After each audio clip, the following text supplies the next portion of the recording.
ప్రైజ్లా దేవుని ఘనమైన నామమునకు మహిమ కలుగునుగాక. ప్రభు పేరట మీ అందరికీ హృదయపూర్వక వందనాలు. ఈ ఉదయకాలము దేవుని వాక్యాన్ని విందాం. అపోస్తుల కార్యములు 8వ అధ్యాయము 17వ వచనము.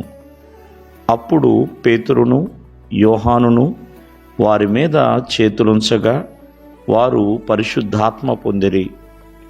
ప్రియులరా, మరి పేతురు యోహానులు సమరయ పట్టణానికి వచ్చారు. సమరయ పట్టణంలో మరి చాలామంది దేవుని యొక్క వాక్యాన్ని అంగీకరించి వారు ఎంతగానో చక్కగా బాప్తిసం పొందుకొని ఉన్నారు.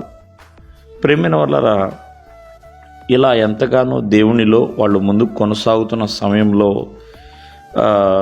పేతురు యోహానులు వచ్చి మరి పరిశుద్ధాత్మ ద్వారా కూడా వారు బాప్తిసం పొందినట్లుగా వారు హస్త నిక్షేపణ చేసి ఉన్నారు. ప్రియమైన వాళ్ళ అపోస్తులు చేతులుంచుట వలన పరిశుద్ధాత్మ అనుగ్రహించబడిందని గారడి సీమోను చూచాడండి.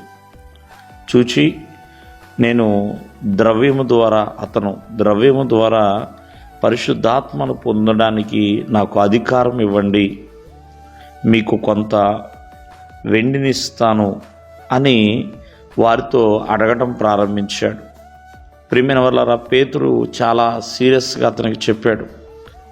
ఎందుకంటే దేవుని యొక్క ఆత్మను మనం ఎలా పడితే అలా పొందలేము, అది డబ్బులు పెట్టి కొనలేమండి. ఒకవేళ అలా కొనాలని ఆలోచన చేస్తే ఆ యొక్క ధనము పెట్టి కొనాల్సిన ప్రతి ఒక్కరూ కూడా నశించిపోతారు అని సెలవిస్తుంది. ఎందుకంటే దేవుని యొక్క పరిశుద్ధాత్మ ఏదో ధనాన్ని బట్టి కొనేది కాదండి అనే విషయాన్ని మనము ఆలోచన చేయాలి. దేవుడు తన ఆత్మని ఎవరి మీద కుమ్మరిస్తాడో, ఆనాడు శిష్యులు మేడ పైన గదిలో ప్రార్థన చేస్తున్నప్పుడు దేవుని పరిశుద్ధాత్మ అగ్ని వలె దిగి వచ్చిందండి. ఆ ఆత్మ కలిగి వారు ఉన్నారు. వారు ఎవరి మీద చేతులు ఉంచినా ప్రియమైన వల్లరా పరిశుద్ధాత్మ వారి మీదకి వస్తుంది. ప్రతి ఒక్కరు కూడా దేవుని ఆత్మని పొందుకోవాలంటే ప్రార్థనలో స్థిరత్వం కలిగి ఉండాలి. దేవుని సన్నిధిలో, దేవుని సహవాసంలో, దేవుని వాక్యములో, దేవుడు మనకిచ్చిన యథార్థత పరిశుద్ధతలో నిలకడ కలిగిన వారిగా ఉంటే మరి ప్రతి ఒక్కరు కూడా దేవుని ఆత్మచేత నింపబడుతూ ఉంటారు.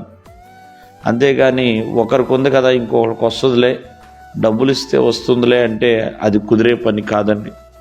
అది ఆలోచన చేసి మరి పరిశుద్ధాత్మ అనే వరమును ప్రతి ఒక్కరు కూడా పొందవలసిన వారమై ఉన్నాము. దేవుడు మిమ్మల్ని ఆశీర్వదించును గాక. ఆమేన్.